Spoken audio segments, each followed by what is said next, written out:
चलो देखो बेटा, कल हम लोग कर रहे थे जर्नल चैप्टर और इसमें ये 3 एंट्रीज करी थी हम लोगों ने। अब आज करनी है चौथी एंट्री। 3 एंट्रीज करी थी हम लोगों ने, आज करेंगे entry number 4।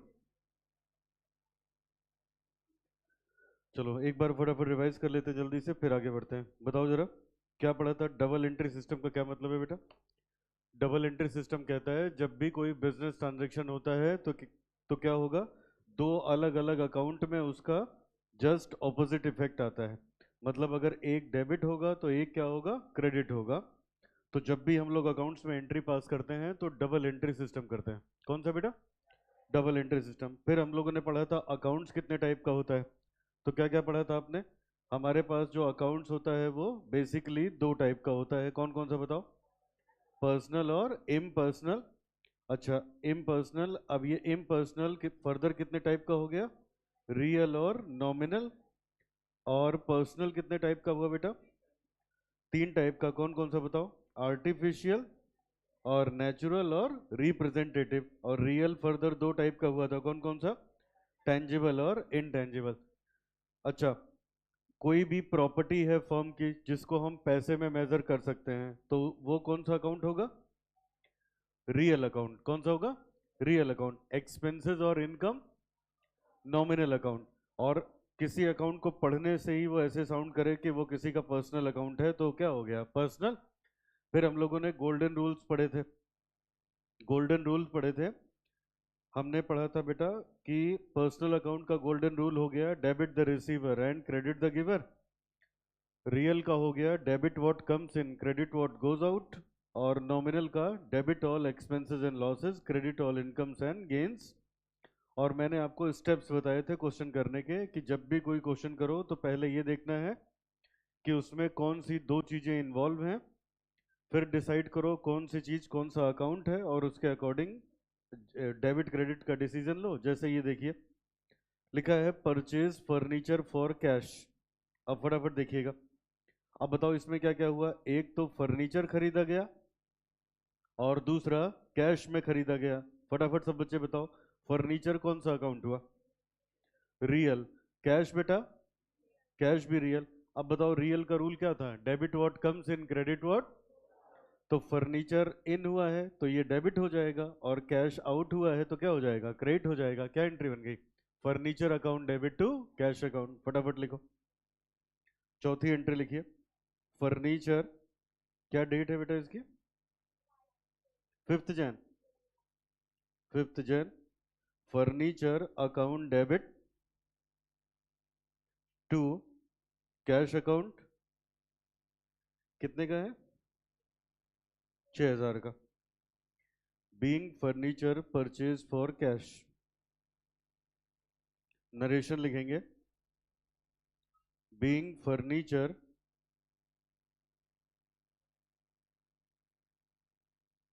Purchased for cash. चलो अगला देखो, नेक्स्ट। आगे लिखा है पेड कैश टू सुभाष 8,000। अब फटाफट बताओ कौन सी 2 चीजें इसमें इन्वॉल्व हैं इस ट्रांजेक्शन में? एक तो कैश है, दूसरा सुभाष है। एक कैश है, दूसरा सुभाष है। अब बताओ बेटा, सुभाष कौन सा अकाउंट हो गया? पर्सनल। और कैश कौन सा अकाउंट हो गया? रियल। और हमने क्या बताया था? पर्सनल अकाउंट को सोचोगे रिसीवर और गिवर के टर्म्स में। किसके टर्म्स में? अब बताओ शुभम यहाँ पे सुभाष क्या है यहाँ पे? सुभाष यहाँ पे क्या है? रिसीवर है या गिवर है? पेड कैश टू सुभाष, तो हमने पे किया तो सुभाष को तो मिला ना, तो वो कौन हो गया? रिसीवर। अब यहाँ रूल क्या है? Debit the receiver and credit the giver, तो ये डेबिट हो गया। और हमने पेमेंट किया तो ये रियल अकाउंट है। रियल को किसके टर्म से सोचना है? In out. तो पैसा हमारे पास से गया है ना, क्रेडिट हो जाएगा। क्या एंट्री बन गई? Subhash account debit to cash. लिखिए फटाफट, सुभाष डेबिट टू कैश। और कल मैंने बताया था आपको अगर कोई पर्सनल अकाउंट होगा तो उस पर हम लोग अकाउंट नहीं लगाते, अकाउंट लगाएंगे तो अपोस्ट्रोफी एस लिख के। और ये पेमेंट करी है 8,000 की।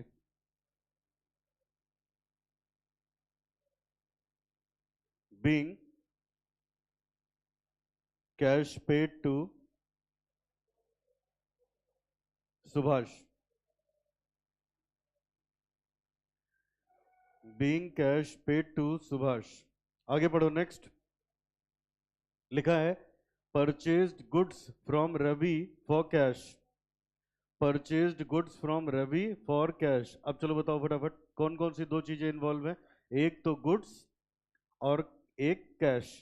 अब यहाँ लिखा है ना purchased goods from Ravi for cash, तो अगर कैश में खरीदा तो रवि का नाम याद रखने की जरूरत थोड़ी ना है।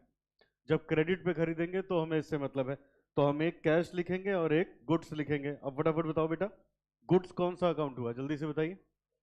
Real, cash real.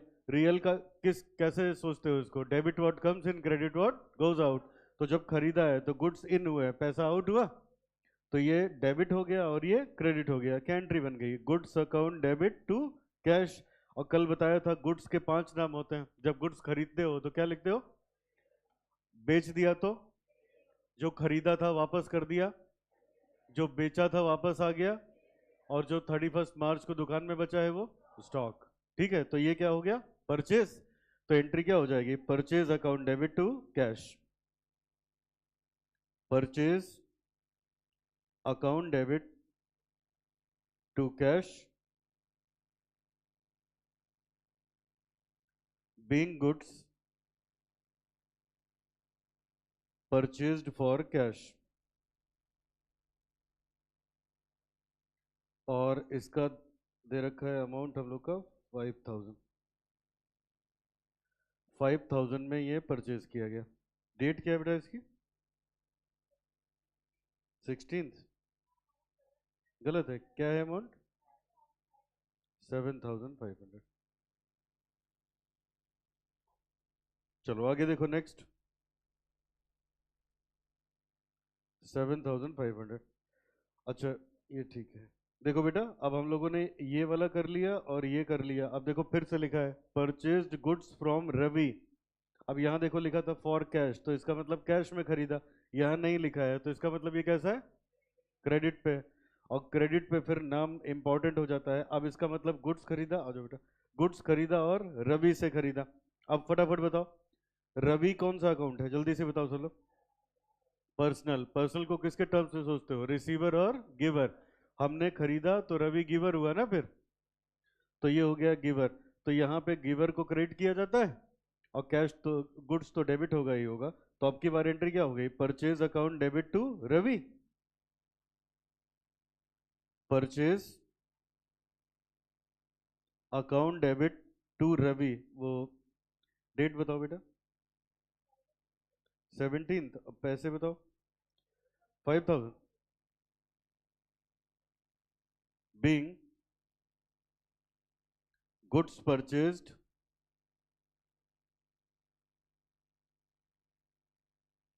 From Ravi,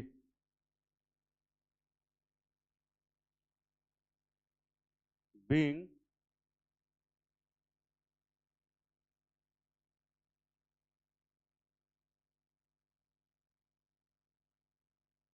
goods purchased from Ravi.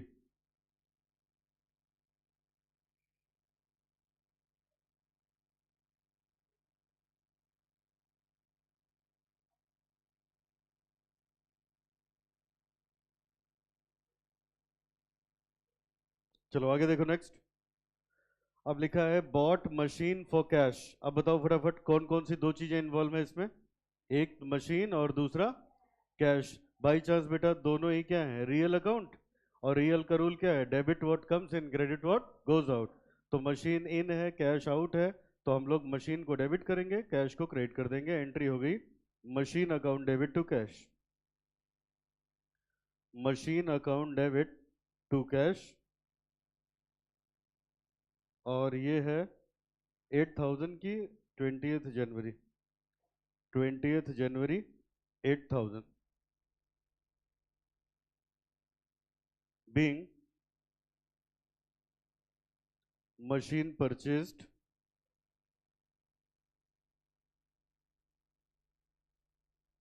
for cash।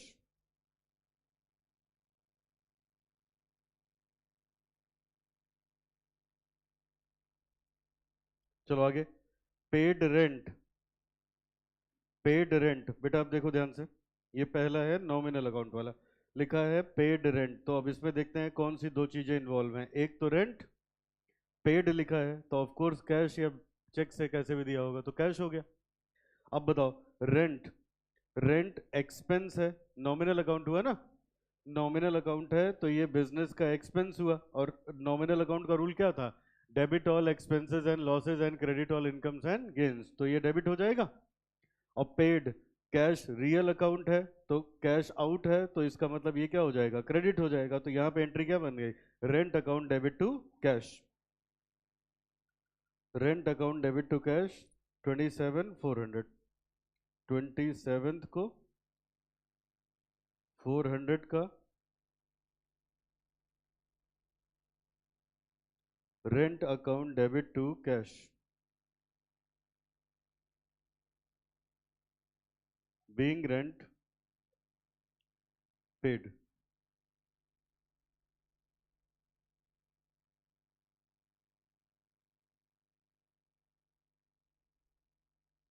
ठीक है, अब इसका टोटल कर लो, देखो कितना आता है,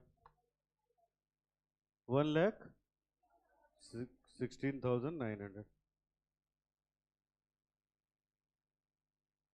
1,16,900। तो ये बेटा पहला क्वेश्चन किया हम लोगों ने जर्नल का। चलो अब आगे बढ़ते हैं, नेक्स्ट।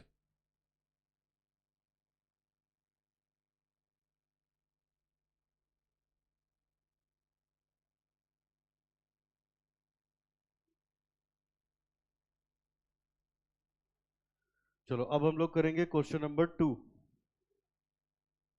क्वेश्चन नंबर 2,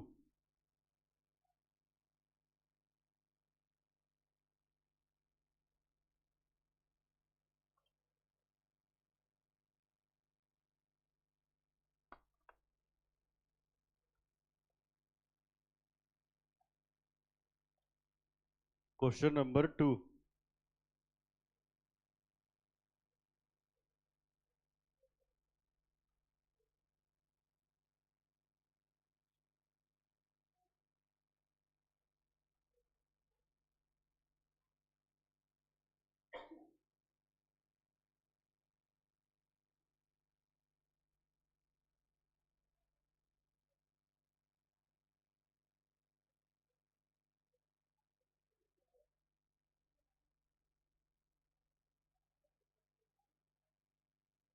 चलो एक फॉर्मेट बनाओ सब लोग।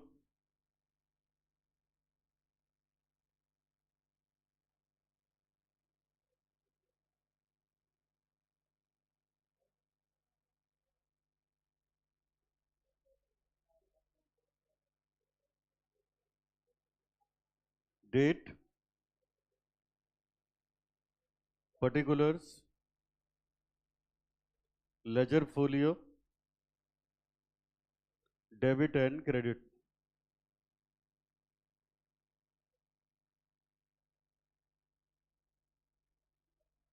Date, particulars, ledger folio, debit and credit.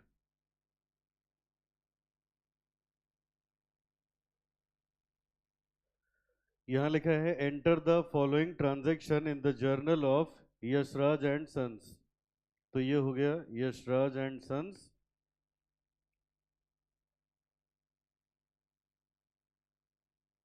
Journal.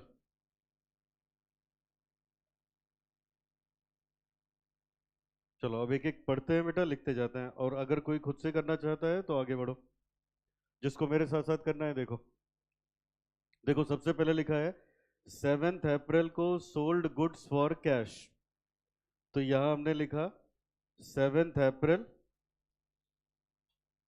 7th अप्रैल, अप्रैल लिख दो सबसे ऊपर फुर्सत हो जाए, अप्रैल। अब ये हो गया 7th।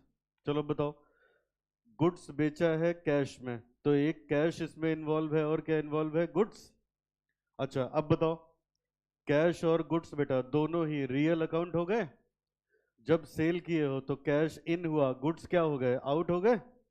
तो अब debit what comes in, credit what goes out. तो क्या एंट्री बन गई हम लोग के पास, cash account debit to goods, और हमने क्या पढ़ा है, जब गुड्स बेचेंगे तो गुड्स की जगह क्या लिखेंगे, सेल्स, तो एंट्री हो गई cash account debit to sales, cash account debit to sales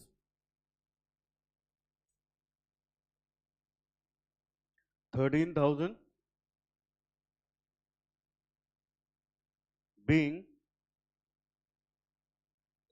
goods sold for cash,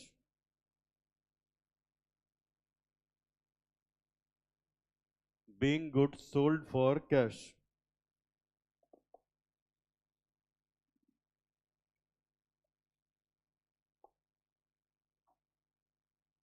चलो अगला देखो बेटा, आगे क्या लिखा है, आगे लिखा है sold goods to Mahesh.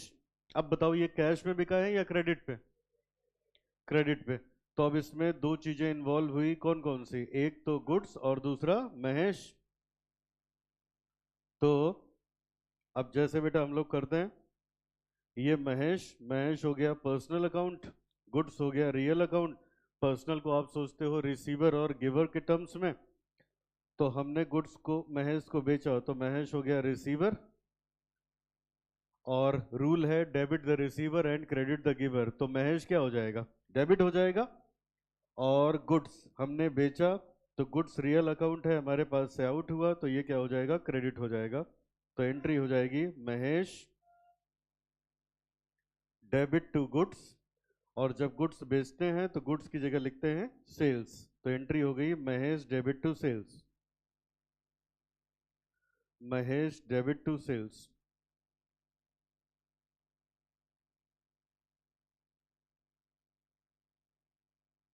Being goods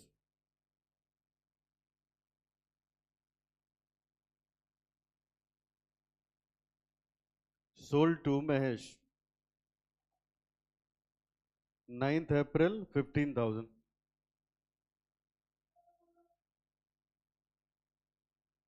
9th अप्रैल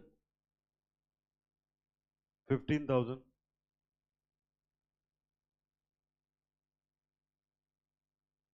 चलो आगे देखो और क्या लिखा है, received cash from Mahesh 10,000, Mahesh से पैसे मिले, और ये 12 अप्रैल की एंट्री है, महेश से पैसे मिले। अब बताओ फिर से कौन कौन सी दो चीज इन्वॉल्व हुई, एक महेश और दूसरा कैश। महेश हो गया पर्सनल, कैश हो गया रियल। तो महेश से पैसे मिले तो महेश हो गया गिवर, तो यहाँ पे रूल है debit the receiver and credit the giver, और पैसे मिले तो पैसा इन हुआ, debit what comes in, credit what goes out, तो एंट्री हो गई cash account debit to Mahesh, cash account debit to Mahesh, being cash collected from Mahesh,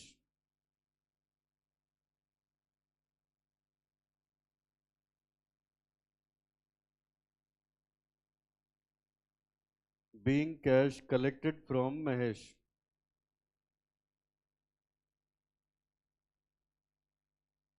10,000।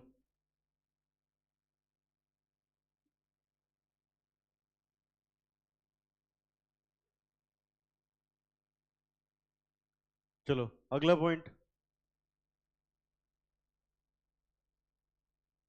अगला पॉइंट देखो क्या लिखा है,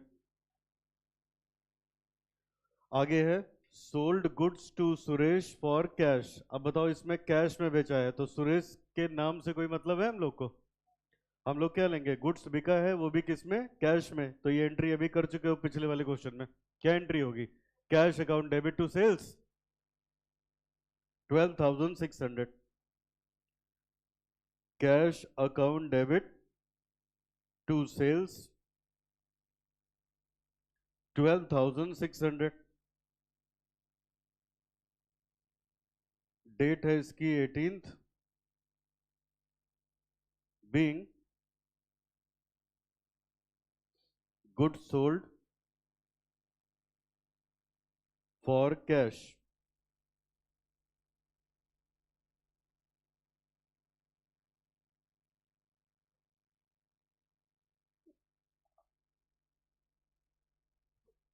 चलो आगे देखो, आगे लिखा है बेटा, सोल्ड गुड्स टू सुरेश।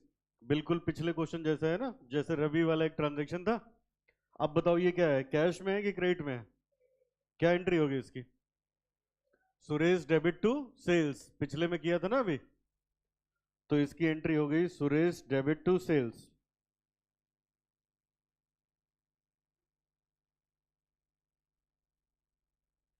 और इसकी डेट है 19th और ट्रांजैक्शन है 7,000 का।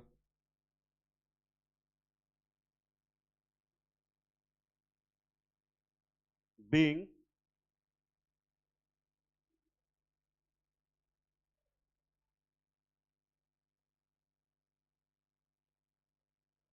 Goods sold to Suresh.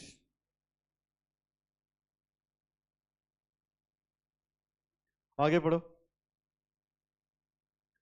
withdrew cash from office for personal use। withdrew cash from office for personal use।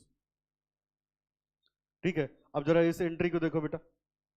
चलो बताओ, अब सब लोग रुक के ये वाली एंट्री समझो, ये नया पॉइंट आया।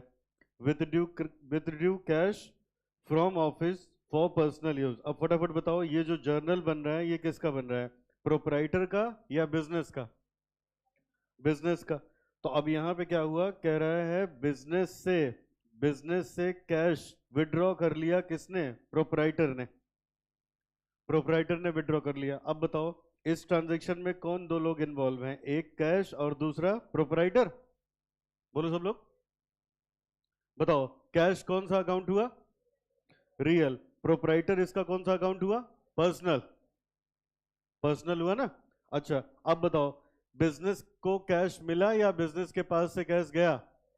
तो तो यहाँ पे क्रेडिट व्हाट गोज आउट, ये आउट हुआ इसलिए क्या हो जाएगा, और यहाँ पे पर्सनल है तो ये रिसीवर है तो क्या हो जाएंगे, डेबिट। क्या एंट्री बन गई, प्रोपराइटर डेबिट टू कैश। क्या एंट्री बनी, प्रोपराइटर डेबिट टू कैश। लेकिन प्रोपराइटर जब पैसे निकालता है तो उसकी जगह हम लोग क्या लिखते हैं, ड्राइंग, और जब पैसे लगाएगा तो क्या लिखेंगे, कैपिटल। तो एंट्री हो गई drawing debit to cash. Drawing debit to cash.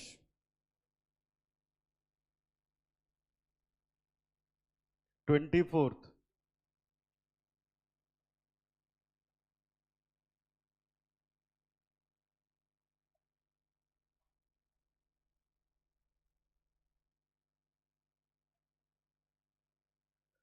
Being, amount गलत है,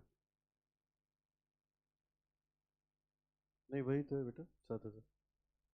तो ये हो गया being cash withdrawn for personal use. Being cash withdrawn for personal use.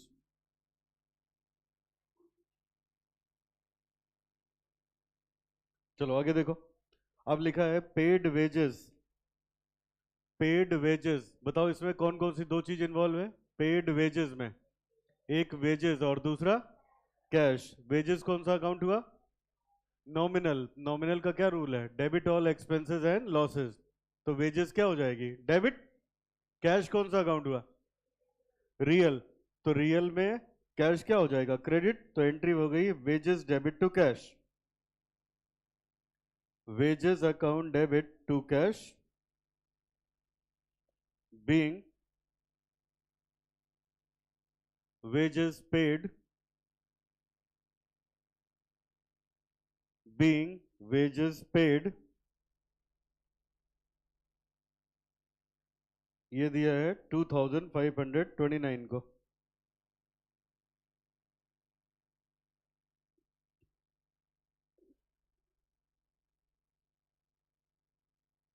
चलो अब आगे, सिमिलरली बेटा, पेड सैलरी टू गोपाल।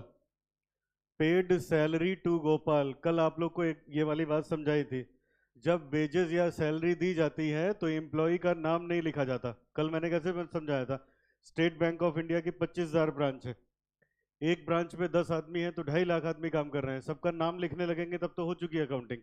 तो सैलरी जब भी देंगे तो क्या लिखा जाता है, या तो वेजेस या तो सैलरी।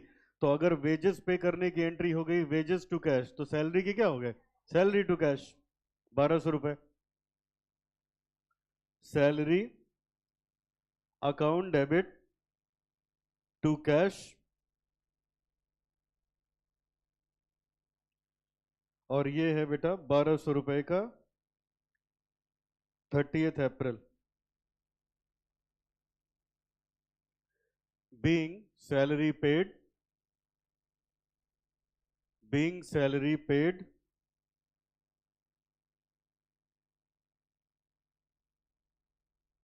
और लास्ट एंट्री पे आ जाओ, लास्ट एंट्री लिखा है रिसीव्ड कमीशन, रिसीव्ड कमीशन। अब बताओ इसमें दो चीजें हैं, अगर रिसीव हुआ तो कैश में ही तो हुआ होगा, तो अब इसमें एक कैश है दूसरा कमीशन है, और बेटा कमीशन मिला है तो कमीशन इनकम हो गया ना। और नॉमिनल अकाउंट है ये, नॉमिनल अकाउंट का रूल क्या है, debit all expenses and losses, credit all incomes and gains, तो ये क्रेडिट हो जाएगा। और कैश तो कितनी बार कर चुके हो, रियल अकाउंट है, इन हुआ है, तो इसलिए क्या हो जाएगा, डेबिट। क्या एंट्री बन गई, cash account debit to commission. Date क्या है इसकी, सेम, तो ये हो गया cash account debit to commission,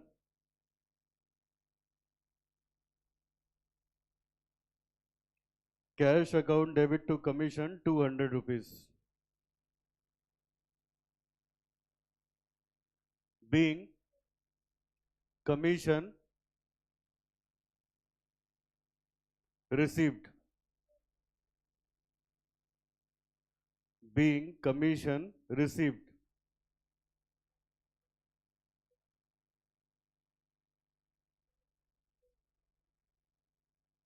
total कर लो इसका, 68,500।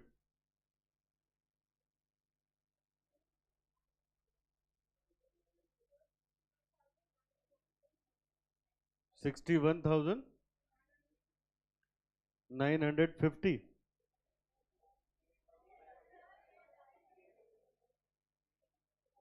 68,500 पूरा पूरा, 68,500।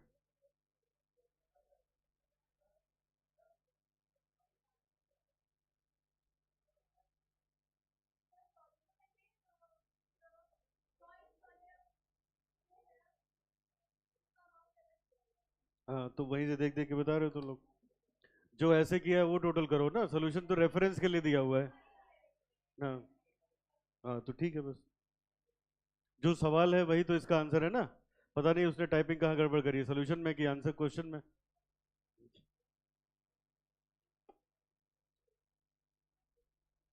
चलो अब आगे नेक्स्ट लिखो, कंसेप्ट नंबर 7, हेडिंग बनाओ सब लोग, कंसेप्ट नंबर 7।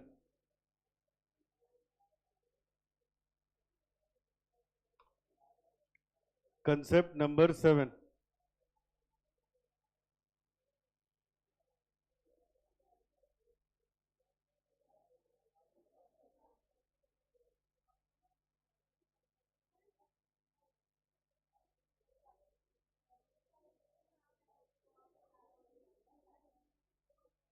चलो लिखिए, इसमें हम लोग पढ़ेंगे डिस्काउंट के बारे में।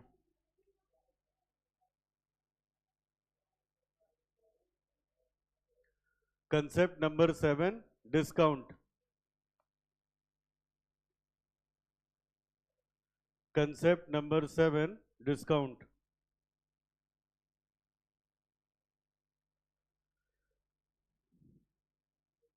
लिखो इसमें, डिस्काउंट दो टाइप का होता है, डिस्काउंट दो टाइप का होता है। पहला हो गया ट्रेड डिस्काउंट, और दूसरा हो गया कैश डिस्काउंट। डिस्काउंट दो टाइप का होता है, पहला हो गया कैश डिस्काउंट, दूसरा हो गया ट्रेड डिस्काउंट।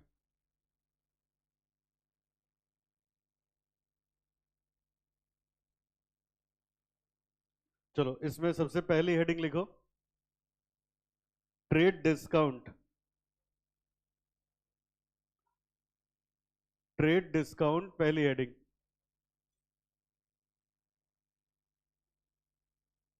लिखिए, this discount is allowed by wholesaler or manufacturer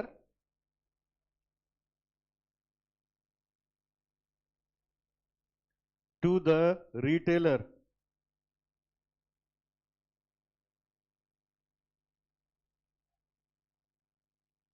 To the retailer on a fixed percentage, on a fixed percentage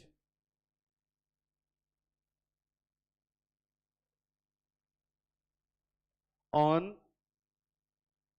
the listed price of listed price, bracket में लिखिएगा कैटलॉग प्राइस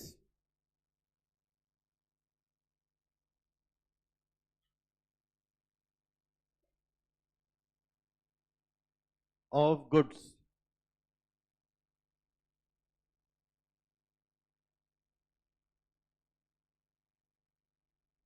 ये first point है। Second point में लिखिए, this discount is allowed, this discount is allowed on cash transaction as well as credit transaction,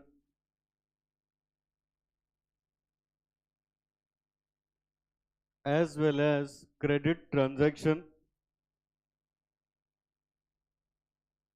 third point में लिखिए, no separate entry is passed for trade discount।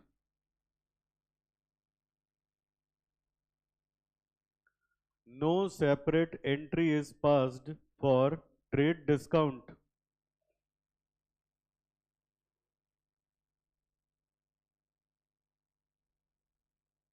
अगला लिखिए cash discount, फिर दोनों एक साथ एक्सप्लेन करता हूं। अगली हेडिंग होगी cash discount.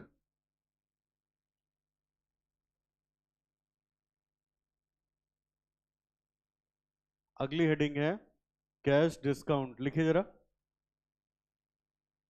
This discount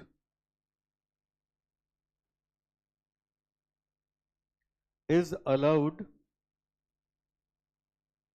to the customer for making prompt payment। prompt मतलब immediate।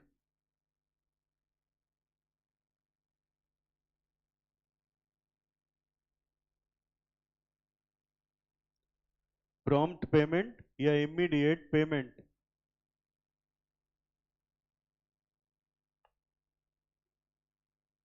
आगे लिखिए,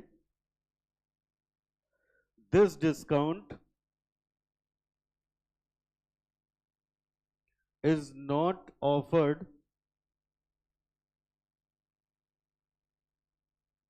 on credit sale। This discount is not offered on credit sale।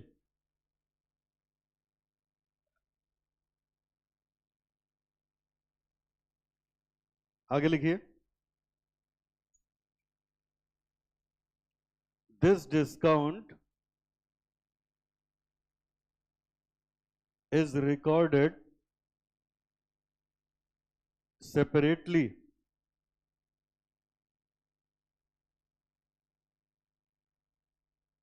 in the books of accounts.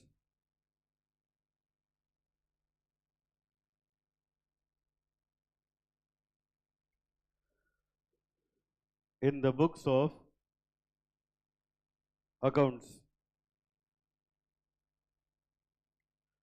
और आगे heading लिखिए treatment of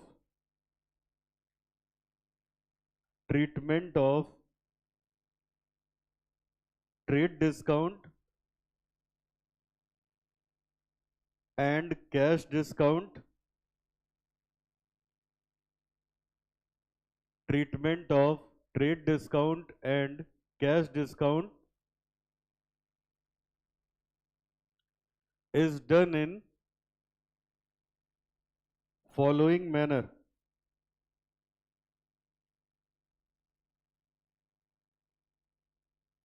Following manner.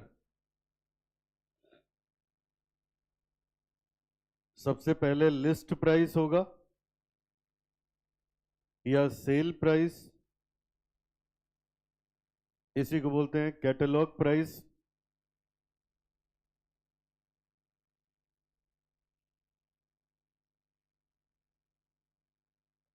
यहां से minus करेंगे पहले ट्रेड डिस्काउंट,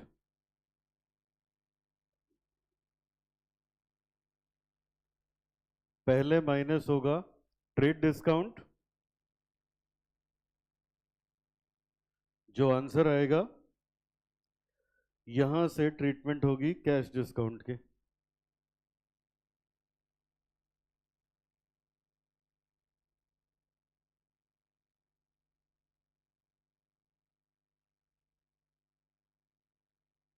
पहले लिस्ट प्राइस, वहां से माइनस होगा ट्रेड डिस्काउंट, उसके बाद माइनस होगा कैश डिस्काउंट,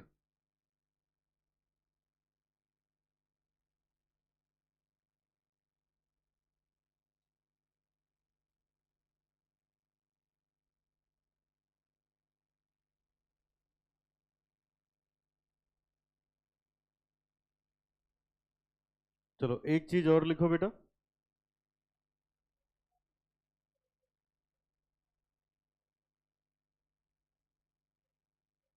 लिखिए अगला कंसेप्ट है concept 8 rebate. Concept 8 rebate.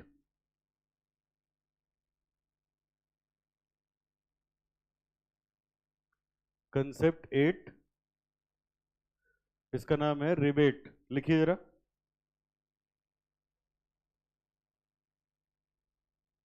Rebate is also a reduction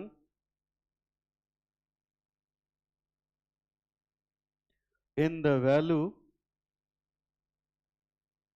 of goods sold allowed by seller, allowed by seller। ये फर्स्ट पॉइंट है। सेकंड में लिखिए it is allowed, it is allowed for the reason other than for which trade discount and cash discount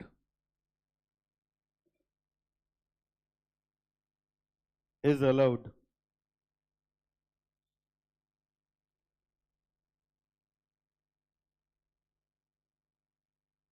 third point में लिखिए usually no separate entry is passed for recording of rebate।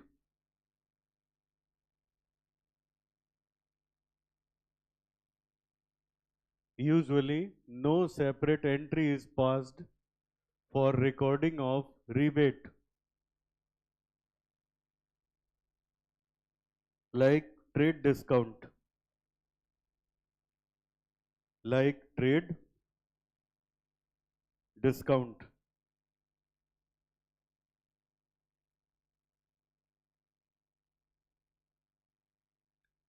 Fourth point में लिखेंगे however if rebate is allowed, however if rebate is allowed after the entry of sale, then following entry is made, following entry is made, एक तरफ लिख दो, in the books of seller, in the books of seller, एक तरफ लिखिए in the books of buyer.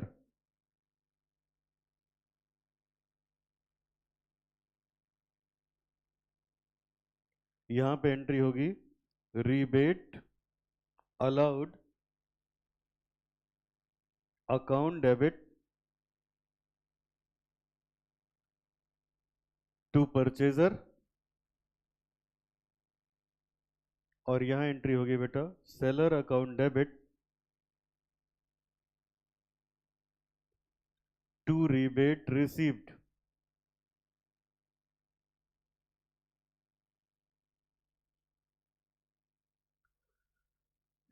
यहां पे लिखेंगे being rebate allowed, और यहां पे लिखेंगे being rebate received.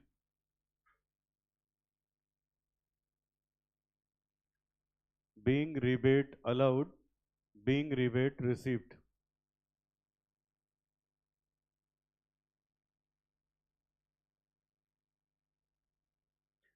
एक लास्ट चीज और लिखोगे फिर मैं इसको एक्सप्लेन करूंगा. अगला कंसेप्ट होगा compound entry, concept number 9. Concept number, अच्छा होमवर्क में लिखना क्वेश्चन नंबर 3. क्वेश्चन नंबर 3 सब लोग करना.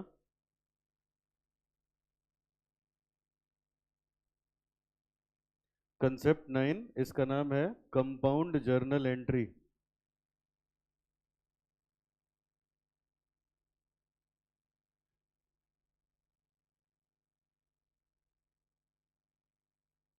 कंपाउंड जर्नल एंट्री लिखिए. Compound journal entries shall be passed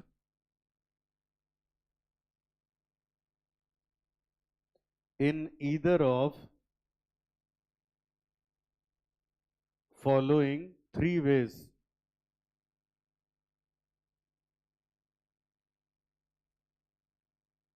पहला है बेटा by debiting one account and crediting two or more account.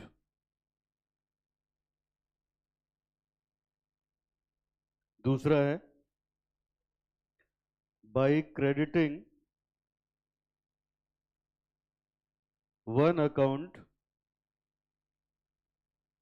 and debiting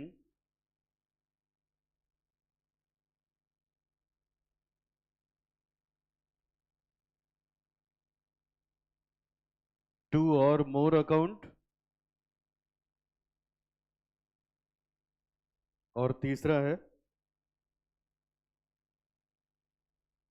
by debiting 2 or more account and by crediting 2 or more account.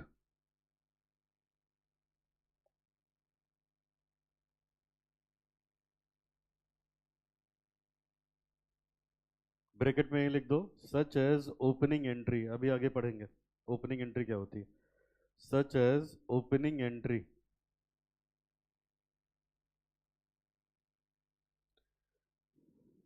such as opening entry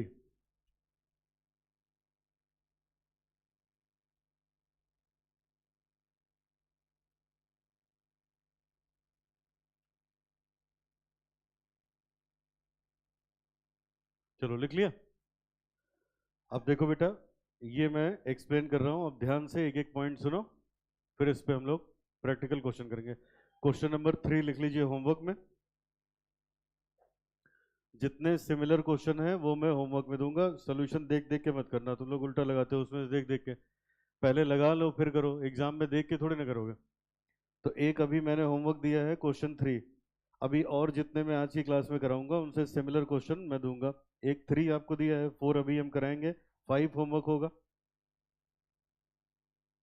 5 homework होगा। तो अभी तक मैंने 2 homework दिए हैं, एक 3 और एक 5, ठीक है। चलो अब आ जाओ, कॉपी हो गया सबका। अब देखो बेटा, इसको एक्सप्लेन करते हैं एक एक करके, सुनिए। 3 अलग अलग चीजें लिखी है हम लोगों ने। पहला डिस्काउंट के बारे में, दूसरा हम लोगों ने लिखा रिबेट के बारे में, और तीसरा लिखा compound journal entry. Question number 4 में ये तीनों आएंगे, अब एक एक करके ध्यान से सुनना। सबसे पहले मैं समझाने जा रहा हूं डिस्काउंट क्या होता है। कॉपी कर लिया ना सबने? अब ध्यान से सुनो एकदम। सबसे पहले समझने जा रहे हैं डिस्काउंट क्या होता है। कल आपको बताया था मार्केट में कोई भी प्रोडक्ट कस्टमर तक कैसे पहुंचता है। अगर मान लो ये कस्टमर है, ये कस्टमर है, कस्टमर तक कोई प्रोडक्ट कैसे बनता है? पहले मैन्युफैक्चरर उसको बनाएगा, कंपनी उसको बनाएगी, बना के वो देगी किसको? होलसेलर को। फिर होलसेलर किसको देगा? रिटेलर को। फिर रिटेलर से गुड्स किसके पास आएगा? कस्टमर के पास आएगा। खूब ध्यान से बेटा सुनना बात। मार्केट में गुड्स कैसे सर्कुलेट होता है? पहले बनाता कौन है? कंपनी। वो किसको देगी? होलसेलर को। होलसेलर किसको देगा? रिटेलर को। रिटेलर किसको देगा? कस्टमर को। ऐसे प्रोडक्ट निकलता है। अब देखो बेटा ऐसे होता है, सपोज करो, खूब ध्यान से सुनिएगा बात। सपोज करिए किसी कंपनी ने ये कैलकुलेटर बनाया, कंपनी ने कैलकुलेटर बनाया, कैलकुलेटर बनाने में कंपनी को कॉस्ट आई 100 रुपीज। कितना है बेटा? लेकिन यहीं पे कैलकुलेटर की पैकिंग कहाँ होगी? कंपनी में ही होगी ना। वहीं उस पे प्राइस लग जाएगा, सेलिंग प्राइस मान लो लग गया कि 800 रुपए में मार्केट में बिकेगा। समझ में आई बात? अब बताओ, अगर कंपनी 800 में इनको दे, ये 800 में इसको दें, ये 800 में इसको दे, तो कंपनी तो कमा लेगी, ये लोग बेवकूफ बन जाएंगे ना। समझ आए? तो वो जो 800 लिखा जाता है वो कस्टमर के लिए होता है। किसके लिए होता है? कस्टमर के लिए। बात समझ आई? अब क्या होगा समझना। तो पैकिंग हो गई जब कैलकुलेटर की, तो कॉस्ट तो कोई जानता नहीं, कॉस्ट तो कंपनी जानती है। सेलिंग प्राइस, उस पे एमआरपी लिखा होगा ना 800 रुपए, तो मैक्सिमम रिटेल प्राइस कितना हो गया? 800। 800 में कस्टमर को बिकेगा। अब क्या होगा? जब कंपनी के पास होलसेलर खरीदने आएगा, कौन आएगा? तो होलसेलर को यही चीज हो सकता है 300 रुपए में दी जाए। समझ आए ना? होल होलसेलर अगर खरीदने आएगा तो होलसेलर एक दो पीस तो खरीदेगा नहीं, बहुत सारे खरीदेगा ना बेटा। तो तो एमआरपी कितना है? 800 रुपए। इसको कितने में दे दिया? 300 रुपए में, बिना कहे। जैसे ही होलसेलर आएगा और बोलेगा कि हमें हमें 100 कैलकुलेटर पैक कर दो, तो 100 कैलकुलेटर की कीमत वैसे तो होती है 800 के हिसाब से 80,000 रुपए। बिल कितने का बनना चाहिए? 80,000 का। लेकिन 100 कैलकुलेटर का अब बिना उसके कहे 300 का रेट लग जाएगा, 30,000 का बिल बनेगा। बात समझ में आ रही है? अब बताओ, ये डिस्काउंट बिना मांगे मिल गया कि नहीं? इसी को बोलते हैं ट्रेड डिस्काउंट। क्या बोलते हैं? Trade discount. क्यों? कुछ इसके बचेंगे तभी तो ये भी बिजनेस करेगा। अब क्या होगा? इसके पास कौन खरीदने आता है? रिटेलर। कौन आएगा बेटा? तो ये क्या करेगा? रिटेलर को मान लो इसने बेच दिया 500 रुपए में, मान लो ऐसे, रिटेलर को कितने में बेचा? 500 में। और 500 500 में। तो अब बताओ एमआरपी तो 800 छपा था, लेकिन इनको कितने में मिला? 300 में। इनको कितने में मिला? 500 में। अब ये कस्टमर को बेचेंगे कितने में? 800 में। बात समझ में आई? तो कस्टमर से जो पैसे बचे, कुछ इनके पास आ गया, कुछ इन्होंने प्रॉफिट कमा लिया, कुछ इन्होंने प्रॉफिट कमा लिया। ये ऐसे ही कुछ भी फिगर मैंने लिख दिया है। वैसे सबसे ज्यादा कौन कमाएगा? कंपनी कमाएगी। समझ आए? तो अब देखो, बोलो पहले इतनी बात समझ में आई कि नहीं? तो अब बताओ, इनको बिना मांगे डिस्काउंट मिला कंपनी से कि नहीं? क्योंकि इन्होंने बल्क में परचेजेस करी। क्या किया? अच्छा यहां पे बेटा, इनको बिना मांगे डिस्काउंट मिला क्योंकि इन्होंने भी क्या करी? बल्क में परचेजेस करी। तो अब मैन्युफैक्चरर, होलसेलर और रिटेलर के बीच में कंसेप्ट होता है ट्रेड डिस्काउंट का। इसके लिए कहना नहीं होता, बिना मांगे ही मिल जाता है। बात समझ आई? बिना मांगे ही मिल जाता है, और इसको हम लोग बोलते हैं ट्रेड डिस्काउंट। तो हमने यहाँ पे लिखा था डिस्काउंट दो टाइप का होता है, एक ट्रेड डिस्काउंट, तो ये मैंने आपको बताया क्या है। This discount is allowed by wholesaler और manufacturer to the retailer on fixed percentage of listed price catalogue price of goods. बेटा जो सेलिंग प्राइस होता है उसी को बोलते हैं लिस्ट प्राइस, या उसी को बोलेंगे कैटलॉग प्राइस।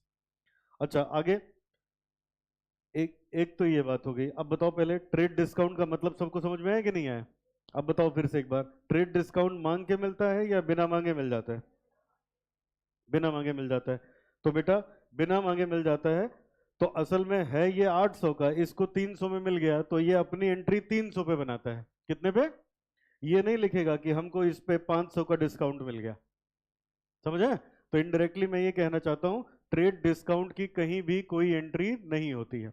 तो हमने यहां पे लिखा, ये वाली लाइन पढ़ो, थर्ड पॉइंट हमने लिखा, no separate entry is passed for the trade discount. हम ट्रेड डिस्काउंट की कोई भी एंट्री नहीं करते हैं।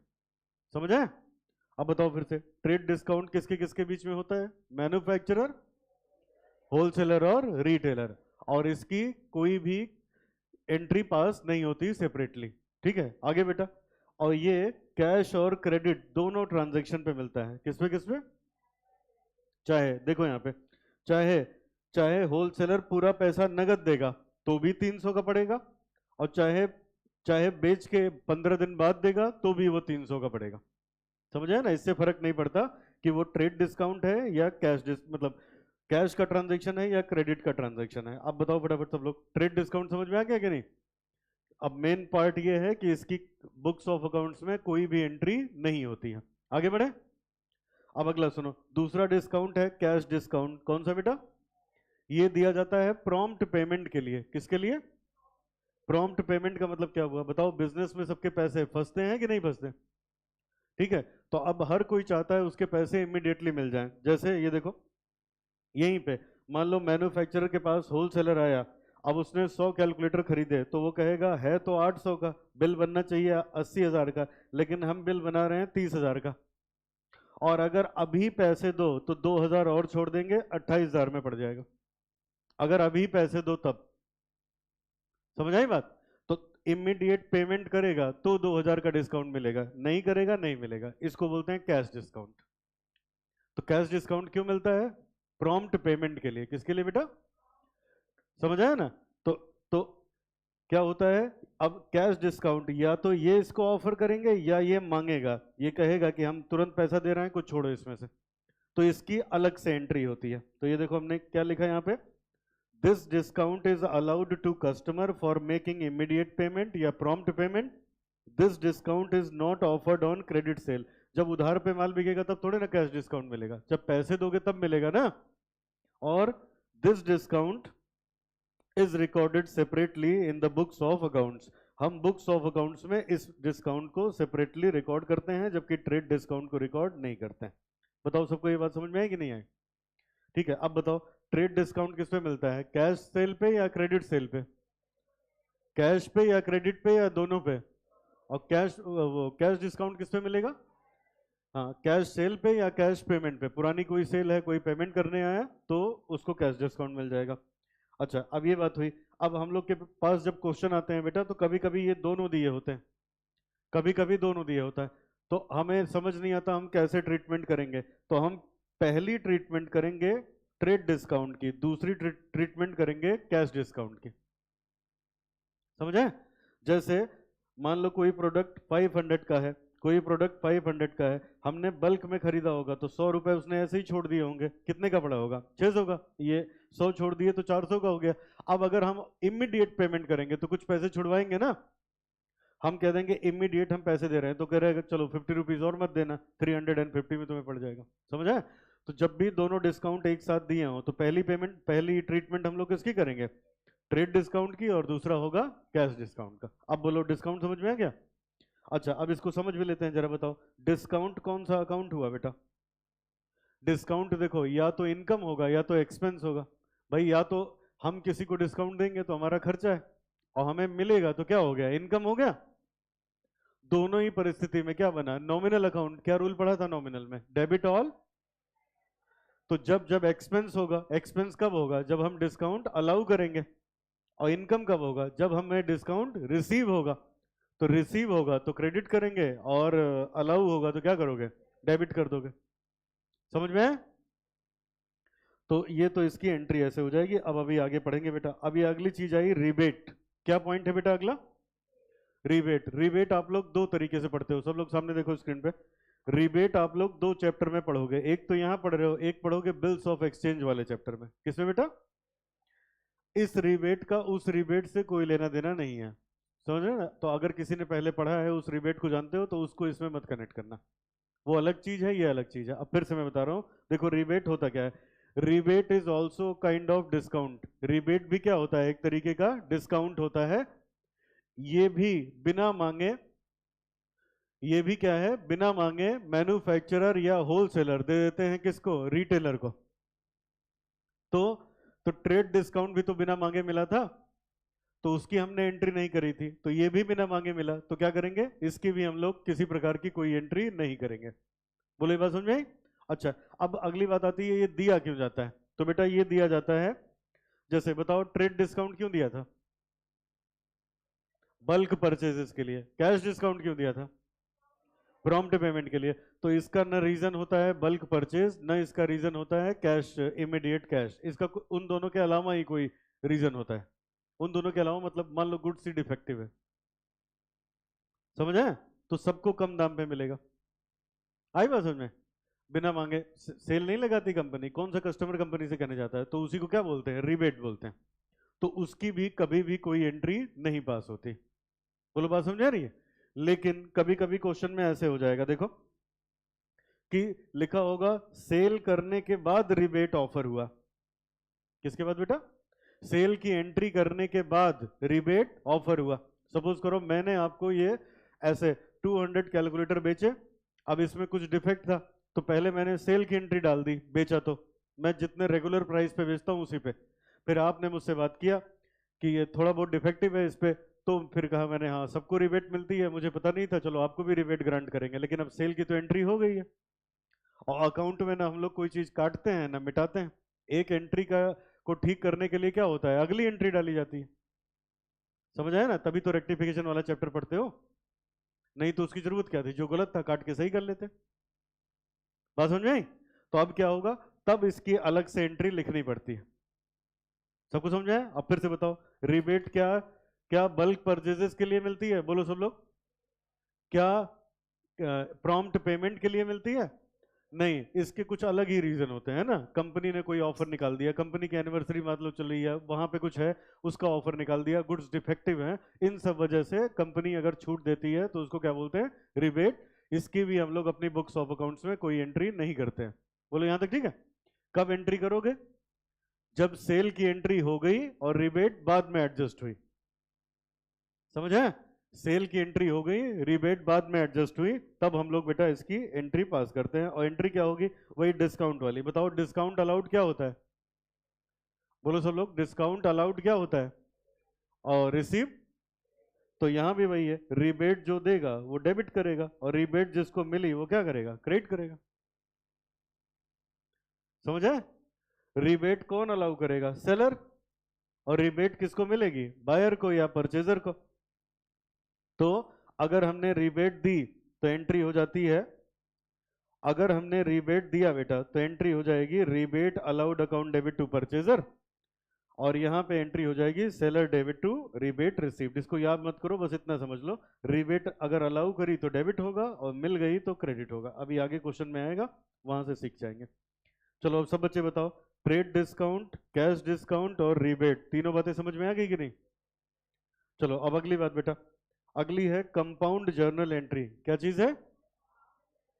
अब ये क्या है बताओ? कल मैंने पढ़ाया था जर्नल किस ऑर्डर में बनता है? किस ऑर्डर में?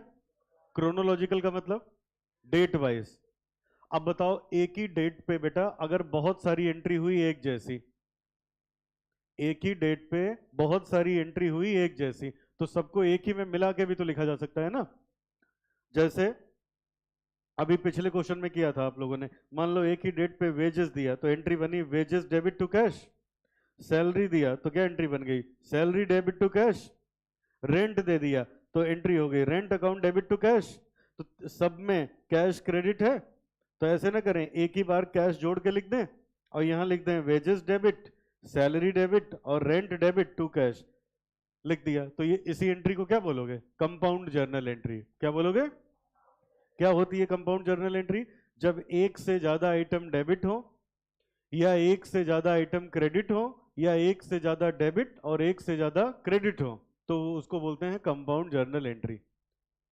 कैसे पहचानोगे बताओ? जब एक से ज्यादा आइटम क्या हो? डेबिट हो पहला, दूसरा एक से ज्यादा आइटम क्रेडिट हो, तीसरा एक से ज्यादा डेबिट हो या एक से ज्यादा क्रेडिट हो, तब इस एंट्री को हम लोग क्या बोलते हैं? Compound journal entry. समझ में? अब बेटा इन सबको प्रैक्टिकली करने के लिए क्वेश्चन नंबर 4 पे आ जाओ, फटाफट एक जर्नल का फॉर्मेट बना लो, पूरा पेज लगभग लग जाएगा इसमें।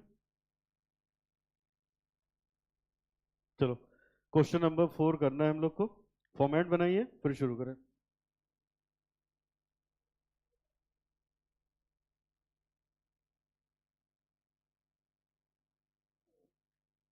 क्वेश्चन नंबर 4,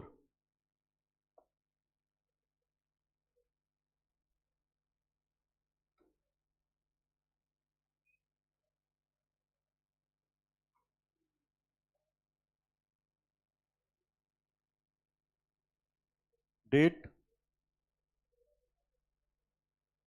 पर्टिकुलर्स,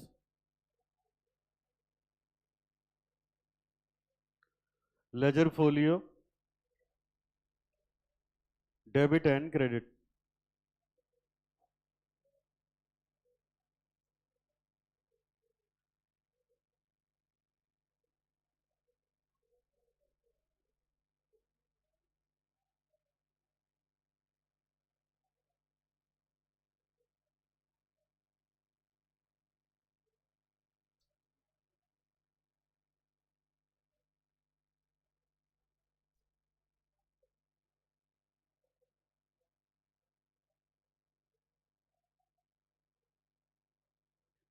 क्वेश्चन 4,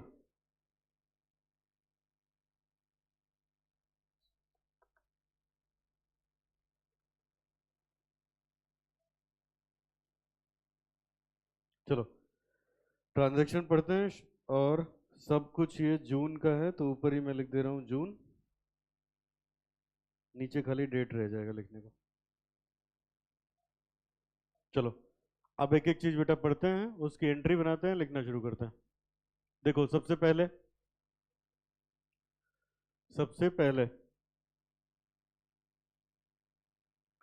पहली ट्रांजैक्शन देखो क्या लिखा है।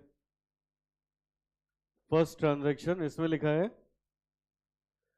1 जून को paid cash to Mahesh 9600, discount received from him 400। एक बात बताओ बेटा, हमने किसी को 9600 दे के 400 का डिस्काउंट ले लिया तो पेमेंट 10,000 की करनी रही होगी ना?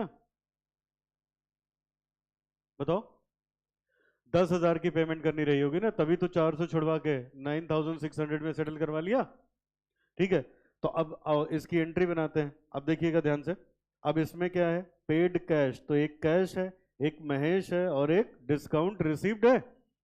तो ध्यान से समझ लेना, देखो कंपाउंड एंट्री पहली बार आ रही है, एक कैश है, एक महेश है और एक डिस्काउंट रिसीव्ड है। पहले ये हमने लिख दिया। अब फटाफट जल्दी से बताओ कैश कौन सा अकाउंट है? बोलो सब बच्चे। Real account Mahesh, personal account, और डिस्काउंट रिसीव्ड, रिसीव्ड हो या अलाउड है तो नॉमिनल है, ठीक है। अब बताओ बेटा, यहाँ लिखा है paid cash to Mahesh, Mahesh को हमने पैसा दिया, तो महेश हो गया रिसीवर, बोलो। अब पैसा आउट हुआ और ये डिस्काउंट मिला हमें, तो हमारी इनकम हो गई। अब एक एक देख लो, अब ये पहला रियल है, ये पर्सनल है, ये नॉमिनल है, तीनों अकाउंट इसमें आ गए। रियल का रूल क्या था? Debit what comes in, credit what, तो ये क्रेडिट हो जाएगा। पर्सनल का रूल क्या था? Debit the receiver and credit the giver, तो ये क्या हो गया? डेबिट। और यहाँ रूल क्या था? Debit all expenses and losses and credit all incomes and gains, तो ये क्या हो जाएगा? क्रेडिट। तो अब हमारे पास बेटा एंट्री बन गई, अब हमारे पास एंट्री बन गई कैश अकाउंट डेबिट, ये Mahesh debit to cash to discount. तो अब लिखो यहाँ पे Mahesh debit, Mahesh debit to cash to discount.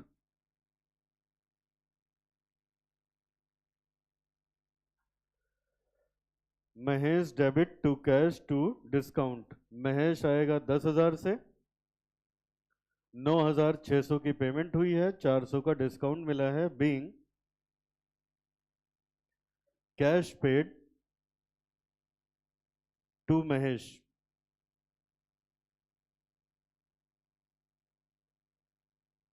And discount received.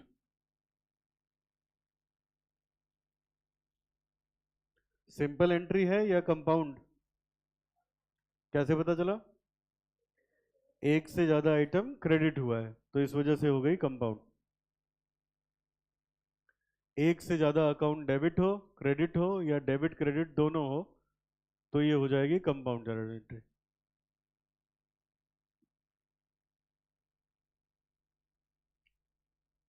First June बेटा इसका डेट था। आगे आ जाओ, 4 जून, देखो अब क्या लिखा है पहले के बाद। Received cash from Arun 4,900, discount allowed to him 100। ये बताओ बेटा, किसी से 4,900 का कैश लेके 100 रुपए छोड़ दिए हो, तो इसका मतलब उससे 5,000 लेना था ना, बोलिए। 5,000 लेना था, तभी तो 100 छोड़ के 49 ले लिया। अब आओ, received cash from Arun and discount allowed. चलो अब देखो यहाँ पे, अब की बार कैश है, अरुण है, और डिस्काउंट इस बार अलाउड है, allowed.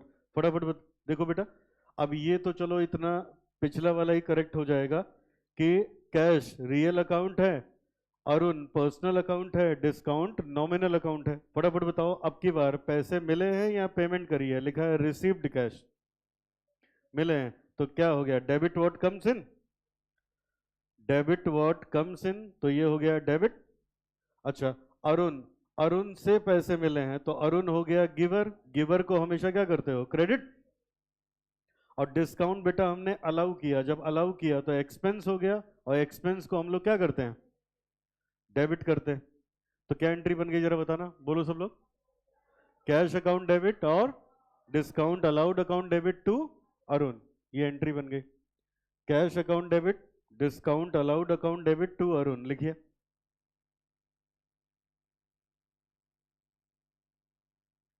Cash account debit, discount allowed account debit to Arun, 4,900, 100, 5,000 being cash collected and discount allowed.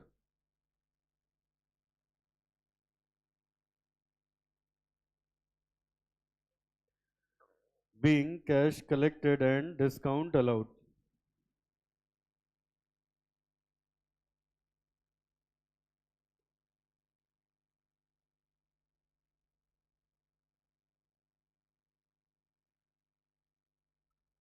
चलो अगला देखो,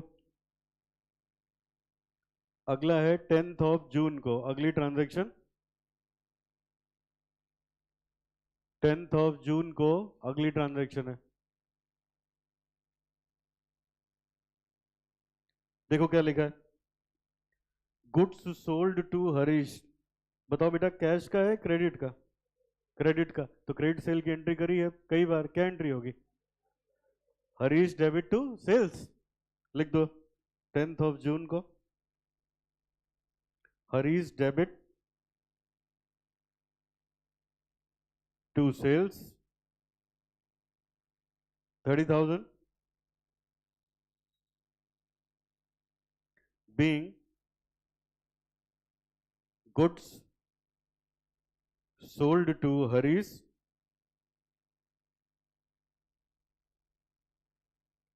being goods sold to Harish।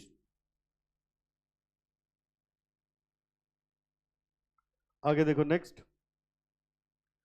अब अगले में लिखा है बेटा हरीश रिटर्न्ड गुड्स 2,000। हरीश ने गुड्स वापस कर दिए, हरीश ने गुड्स वापस कर दिए। अब एक बार ये देख लो, ये पहली बार ये एंट्री आ रही है, हरीश ने गुड्स वापस कर दिए। तो अब बताओ, अब इसमें दो चीजें इन्वॉल्व हैं, ध्यान से देखिएगा। एक तो गुड्स, दूसरा क्या है बेटा? हरीश। अच्छा अब बताओ गुड्स कौन सा अकाउंट है, जल्दी जल्दी बताओ। रियल, हरीश पर्सनल, ठीक है। अब बताओ उसने गुड्स वापस कर दिए तो गुड्स हमें मिले ना, अब वो क्या हो गया? गिवर। तो अब यहाँ पे क्या रूल था? Debit what comes in, credit what goes out, और debit the receiver, credit the giver. तो क्या एंट्री हो गई? गुड्स डेबिट होगा और हरीश क्या होगा? क्रेडिट होगा।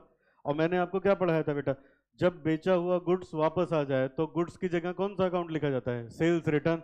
तो क्या लिखोगे? Sales return account debit to Harish. तो एंट्री हो गई sales return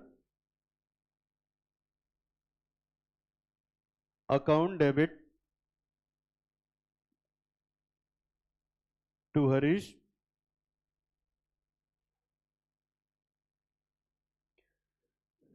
being goods returned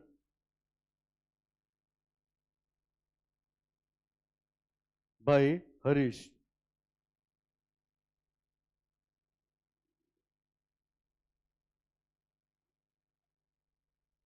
being goods returned by Harish।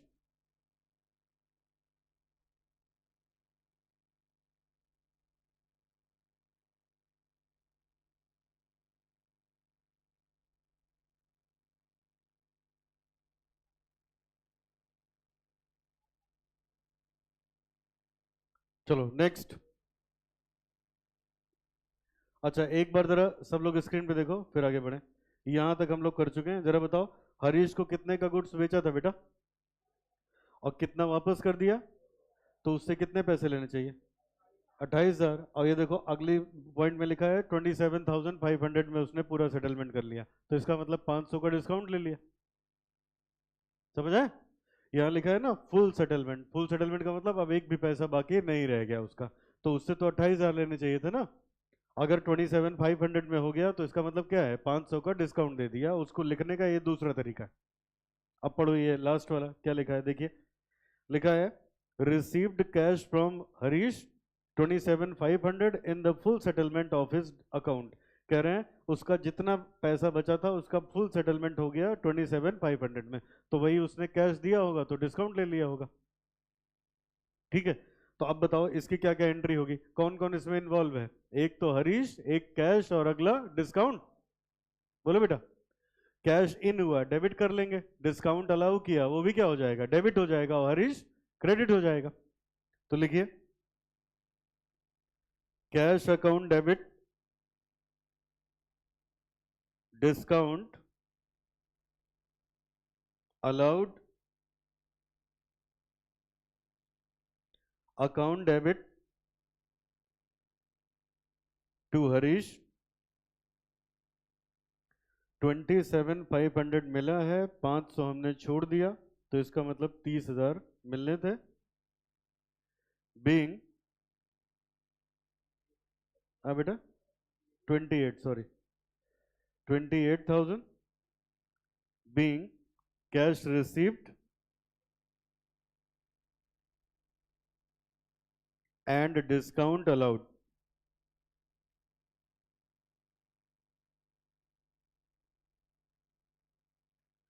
being cash received and discount allowed.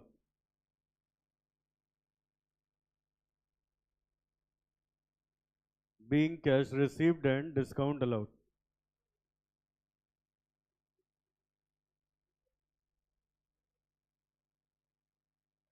चलो अगला पढ़ो। 20 जून को बेटा लिखा है sold goods to Gopal, list price 60,000, 10% trade discount. फटाफट बताओ लिस्ट प्राइस कितना है, बोलो सब लोग, लिस्ट प्राइस कितना है, ट्रेड डिस्काउंट कितना है। तो 60,000 का 10%, 6,000, तो कितने का पड़ा, 54। अब बताओ ट्रेड डिस्काउंट कहीं लिखा जाएगा कि नहीं लिखा जाएगा, नहीं लिखा जाएगा, डायरेक्ट इसको किस पे लिखेंगे, 54,000 पे। ठीक है, अब अगली बात, ये लिस्ट प्राइस क्या होता है, अभी जब अकाउंट पढ़ोगे ना तो इसी को कई नाम से लिखता है बेटा, कंफ्यूज करता है। लिस्ट प्राइस का मतलब क्या हो गया, हाँ लिस्ट प्राइस का मतलब क्या हुआ, किसी की शॉप में जितने आइटम है सबका उसको दाम याद थोड़े ना रहता है। तो क्या होता था पहले, एक लिस्ट बनाए रहते थे, उसी में लिखा रहता था कौन सी चीज कितने की है, तो उसी से नाम क्या पड़ गया, लिस्ट प्राइस या कैटलॉग प्राइस। बात समझ में आई। तो इसको आप अपने मन में ऐसे ही मान के चलना, ये कभी लिखा होगा इनवाइस प्राइस, कभी लिखा होगा सेलिंग प्राइस, सब एक ही है। समझ में आई बात। तो अब बताओ बेटा इसमें क्या है, बताओ अब एंट्री कितने से होगी, करा तो सेल है, इसमें कितने से एंट्री होगी, 60,000 से, 6,000 से या 54,000 से। कौन सी सेल है, कैश या क्रेडिट, पहचानो कौन सी है, कैश या क्रेडिट। क्रेडिट सेल की क्या एंट्री होती है, परचेजर को डेबिट करते हो, सेल को क्रेडिट कर देते हो, कौन है परचेजर, गोपाल, तो गोपाल डेबिट हो जाएगा, सेल क्रेडिट हो जाएगी। डेट क्या है बेटा, लिखो Gopal debit to sale 54,000। Trade discount कहीं नहीं आएगा, नरेशन में चाहो तो मेंशन कर सकते हो, वो भी कोई जरूरी नहीं। Being goods sold to Gopal,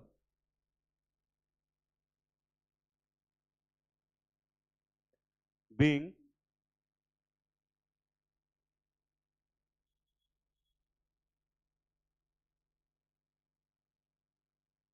goods sold to Gopal.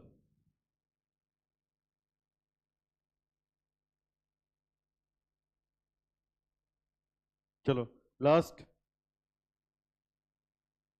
Last entry बेटा, purchased goods from Ravi, list price 20,000 at 15% trade discount. जरा बताओ लिस्ट प्राइस कितने का है, 20,000 का, और कितने का डिस्काउंट मिल रहा है, 15% का, तो कितने का पड़ा, 17 का। तो और वो भी ट्रेड डिस्काउंट है, ट्रेड डिस्काउंट कहीं लिखा नहीं जाता, तो कितने पे हम लोग लिखेंगे, 17 पे लिखेंगे। और ये परचेज है बेटा, तो क्रेडिट परचेज की क्या एंट्री करते थे, परचेज डेबिट हो जाएगी, रवि क्रेडिट हो जाएगा, purchase account debit to Ravi 17,000, being goods purchased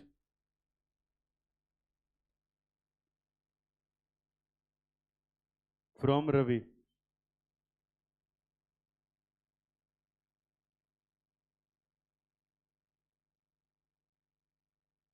being goods purchased from Ravi।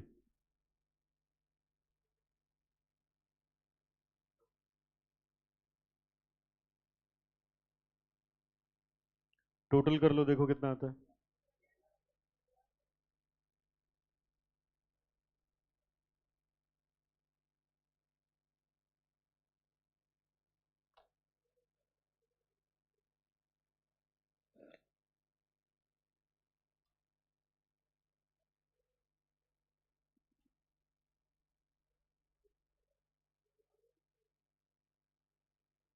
Copy कर लिया।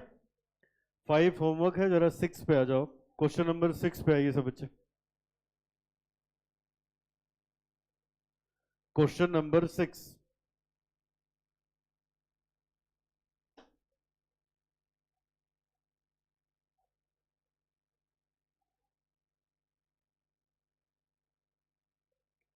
क्वेश्चन नंबर 6 पे आ जाओ।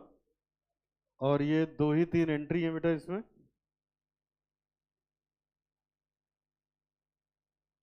ये देखो कुल 3 ट्रांजैक्शन है, तो एक जर्नल बना लिया उसके,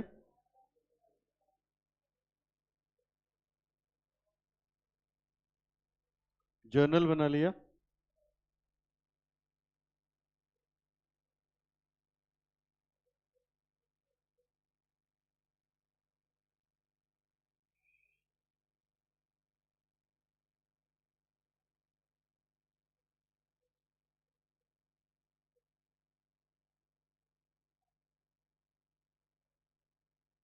date, particulars, ledger folio, debit and credit.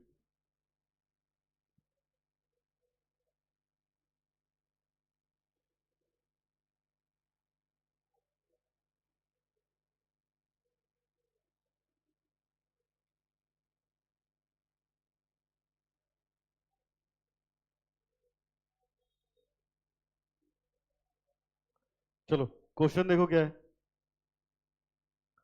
सिर्फ इसमें ट्रेड डिस्काउंट, कैश डिस्काउंट यही सब है, इसीलिए क्वेश्चन हम लोग कर रहे हैं, या सेटलमेंट। चलो अब एक एक करके देखो, सबसे पहले क्या लिखा है सामने देखिए, सबसे पहले लिखा है बेटा यहाँ पे, enter the following transaction in the journal of Hari and company, ठीक है। अब यहाँ लिखा है 1 अप्रैल, यहाँ लिखा है on 1 April purchased goods from Vinod, list price 40,000, trade discount 10%। बताओ अब कितने पे लिखा जाएगा, 40,000 पे या 36 पे? 36 पे। परचेज किया है विनोद से, कौन सी परचेज है, कैश या क्रेडिट? क्रेडिट, तो क्या एंट्री होगी, परचेजेस डेबिट टू विनोद, पहली एंट्री लिखो, पहली एंट्री हो गई, अप्रैल का सारा ट्रांजैक्शन दे रखा है, 1 अप्रैल को purchase account debit, purchase account debit to Vinod 36,000 being goods purchased from Vinod, being goods purchased from Vinod। आगे देखो क्या लिखा है नेक्स्ट, 2 अप्रैल को return goods to Vinod, list price 1,000, कह रहा है बेटा return goods to Vinod, Vinod को गुड्स वापस कर दिए, तो ये क्या है, सेल्स रिटर्न है कि परचेज रिटर्न है? परचेज रिटर्न है, ठीक है। अब कह रहे हैं उसका जो लिस्ट प्राइस है वो कितना है, कितना है, 1,000 है। और देखो यहां लिखा है 6 अप्रैल को, अच्छा पहले आओ यही कर लेते हैं, तो 1,000 उसका लिस्ट प्राइस है, तो ये बताओ बेटा लिस्ट प्राइस पे हमने लिखा ही कहाँ है, अगर हम 40,000 पे लिखते तो 1,000 पे वापसी उसकी लिखते, बताओ। जब 40,000 वाला सामान 10% के डिस्काउंट पे हमें पड़ गया था 36 का, तो ये जो 1,000 रुपए का हम वापस कर रहे हैं ये भी तो 10% माइनस करके ही मिला था ना, तो ये 900 पे लिखा जाएगा ना, नहीं समझ में? वो तो बेवकूफ बना रहा है ना कि जो हम वापस कर रहे हैं उसका लिस्ट प्राइस 1,000 रुपए है, कौन सा लिस्ट प्राइस पे खरीद के लाए थे, 1,000 वाला हमें 10% डिस्काउंट पे मिला था ना, तो हमें कितने का मिला था, 900 का, तो वापसी में भी कितने पे लिखेंगे, 900 पे लिखेंगे ना। बताओ समझ में? अब बताओ, तो अब इसकी क्या एंट्री हो जाएगी बेटा, विनोद को डेबिट कर दोगे, परचेज रिटर्न को क्रेडिट कर दोगे, Vinod debit, Vinod debit to purchase return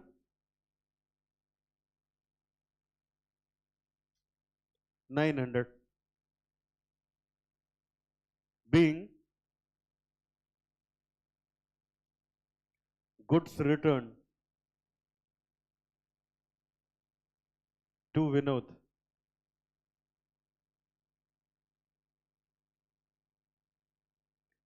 being goods returned to Vinod। चलो लास्ट, अब ये बेटा कह रहा है paid cash to Vinod 34,000 in full settlement. अच्छा अब ये बताओ कितने का सामान उससे खरीद के लाए थे, 36,000 का, कितने का वापस कर दिया? 900 का। तो यहाँ देखो 36 का खरीद के लाए थे, 900 का वापस कर दिया, तो कितने पैसे देने थे उसको? 35,100। और कितने में हो गया? 34 में। तो अगर माइनस कर दो 34,000, तो इसका मतलब 1100 का डिस्काउंट मिल गया ना बेटा। डिस्काउंट क्या है, रिसीव्ड या अलाउड? रिसीव्ड। क्या होगा, डेबिट की क्रेडिट? क्रेडिट हो जाएगा। और इसकी एंट्री कर लेते हैं, और इसकी एंट्री पहले कर चुके हो भी। क्या लिखोगे बताओ? विनोद को डेबिट कर लेंगे, क्रेडिट कौन कौन होगा?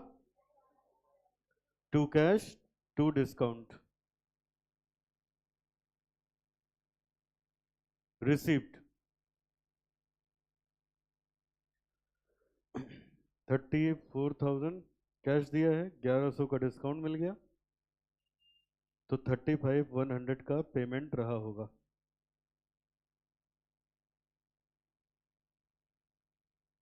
बीइंग कैश पेड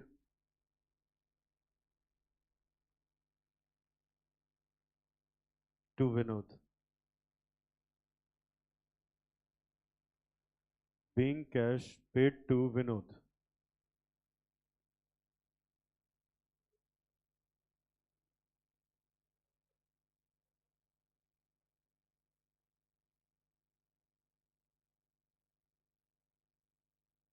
डन बेटा। अच्छा अब देखो, 6 का सिमिलर 7 है, मैं 7 आपको होमवर्क दे रहा हूँ। जैसे क्वेश्चन नंबर 6 है, उसी का सिमिलर क्वेश्चन है 7। 7 है होमवर्क, 8 मैं कराने जा रहा हूँ, ठीक है? चलो फटाफट आ जाओ क्वेश्चन नंबर 8 पे। दो चार एंट्री है।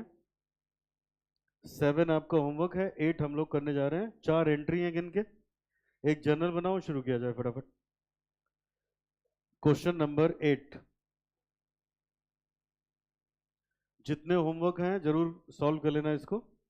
इतने बेसिक से पूरे कोर्स में कभी भी पढ़ने को मिलेगा नहीं बेटा। अभी जितना बेस स्ट्रांग कर लोगे तो आगे चल के कोई प्रॉब्लम होगी नहीं। Date, particulars, ledger folio, debit and credit.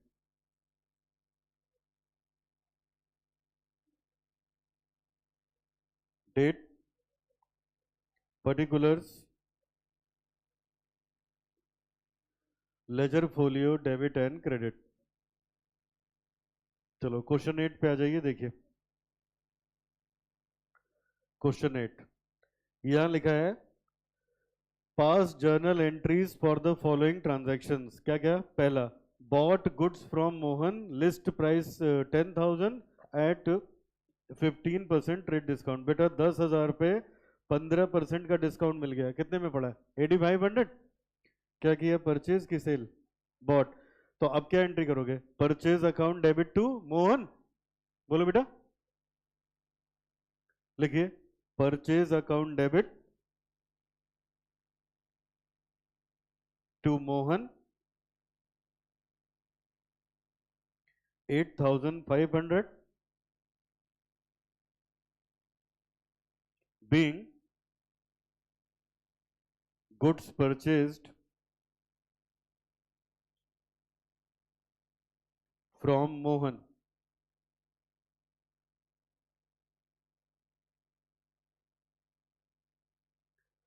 चलो ये हमारी हो गई पहली एंट्री। सेकंड एंट्री पे आ जाओ। सेकंड पे अब ये देखो क्या लिखा है, settled the account of Mohan by paying cash under 4% discount. अच्छा स्क्रीन पे देखना बेटा जरा, इधर देखो। हमने जो गुड्स खरीदा था उसका लिस्ट प्राइस कितना था? 10,000। सब बच्चे सामने देखो, लिस्ट प्राइस कितना था? 10,000। जब खरीदा था तो बेटा 15% का उसने डिस्काउंट दिया था। ये कौन सा डिस्काउंट था, ट्रेड या कैश? ट्रेड। तो हमें इतने का पड़ा था। फिर हम पेमेंट करने गए तो हमने 4% का डिस्काउंट और ले लिया। मैंने क्या बताया था, पहले कौन सा एडजस्ट होगा, उसके बाद ट्रेड तो हो ही चुका है। अब इसमें से 4% और माइनस कर दो, तो ये कितना है? 8,160। तो पैसा कितना दिया होगा हम लोगों ने? 8,160। अब आओ इसकी एंट्री कर लें, बाकी डिस्काउंट मिल गया। तो अब यहाँ पे डेट है नहीं इसलिए 1 2 लिख दिया। अब ये हो गया Mohan debit to cash to discount. Received 8,500 Mohan से लेने थे और 8160 हमने पे करने थे। 8160 दिया तो कितना आएगा बेटा? ये 340, 340। तो ये हो गया being cash paid and discount receipt.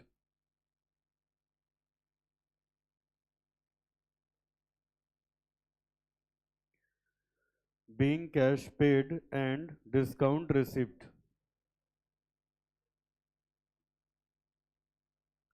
चलो लास्ट एंट्री पे आ जाओ। नहीं, दो एंट्रीज है। चलो अब ये वाला देखो बेटा क्या लिखा है। Bought goods, bought goods for cash. कितने में खरीदा? कैश में। लिस्ट प्राइस 50,000, 20% ट्रेड डिस्काउंट, तो 50,000 का 20% तो ट्रेड डिस्काउंट मिल गया, तो कितने का पड़ा? 40,000 का। और उसमें भी पेमेंट कितने की करी है? 5% कम करके। तो अब ये देखो ना बेटा, 50,000 माइनस कितना था trade discount? 20%।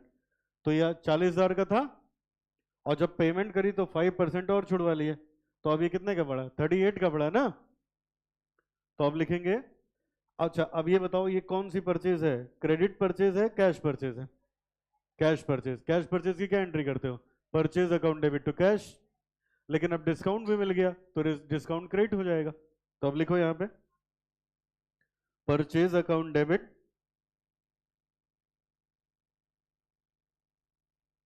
To cash to discount received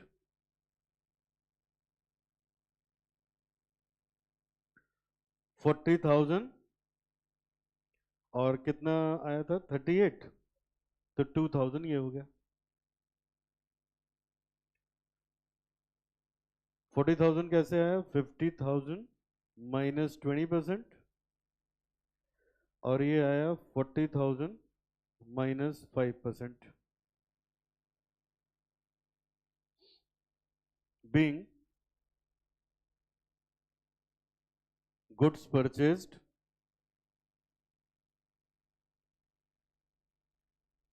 for cash.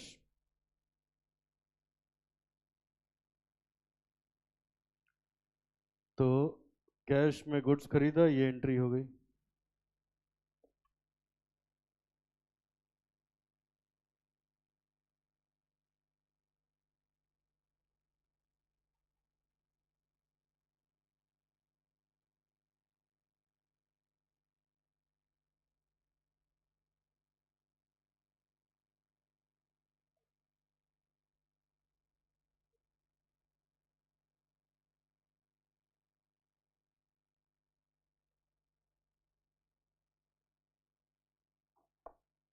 चलो अब लास्ट एंट्री देखो बेटा क्या लिखा है। Last entry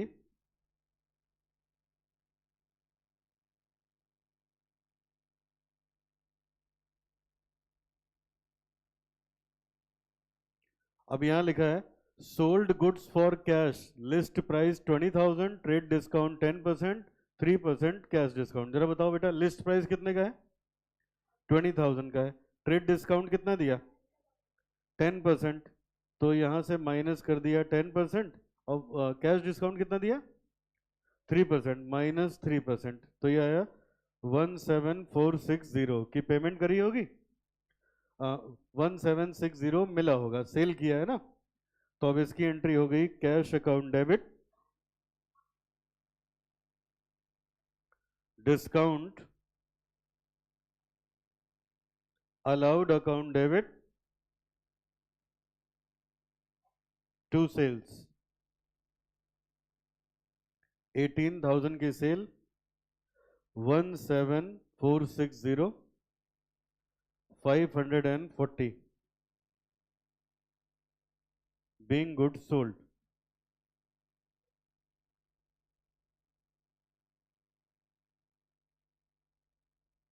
for cash, being goods sold for cash.